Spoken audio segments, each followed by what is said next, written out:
Un matin, à l'heure du petit déjeuner, en compagnie de Lily et Philippe.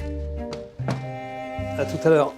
Sur l'écodomaine du Bouquetot, nous empruntons aujourd'hui l'itinéraire d'un grand enfant perché. Déjà tout petit, dans la ferme où j'ai grandi, dans la Manche, on mettait des planches dans un pommier avec mon frère. Et puis pour prendre le goûter là-haut, on était les rois du monde, hein, on était à 2 mètres de haut. Donc ça m'est resté et c'est vrai que j'ai toujours eu cette envie de profiter des arbres pour aller y passer un moment. On est bien dans les arbres en fait.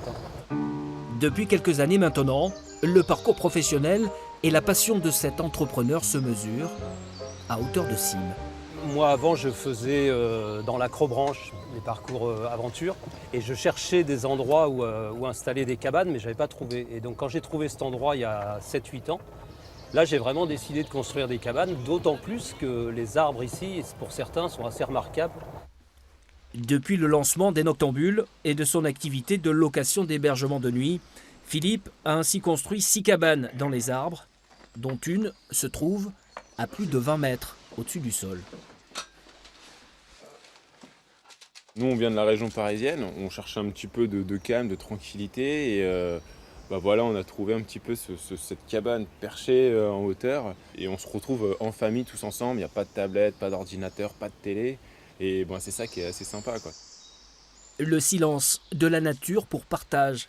Disposant d'un terrain de 8 hectares sur l'écodomaine, à l'ère du 2.0, cet hébergeur insolite n'est pas pour autant gagné par la folie des hauteurs. Ouverte à l'année, cette entreprise doit rester à taille humaine, en parfaite osmose avec l'écosystème.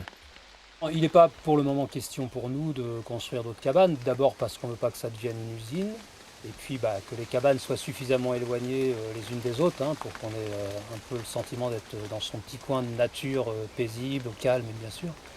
Et puis voilà, moi on va pas augmenter notre parc de cabanes maintenant, on se contente de ce qui existe et les gens en profitent bien. Demain, autre rencontre sur le chemin des Broches à Saint-Pierre-Azif. Depuis le printemps dernier, l'écodomaine du Bouquetot compte dans ses rangs un nouvel arrivant. Damien Tout-le-Monde, producteur de lombricompost et dirigeant du Lombrix Normand.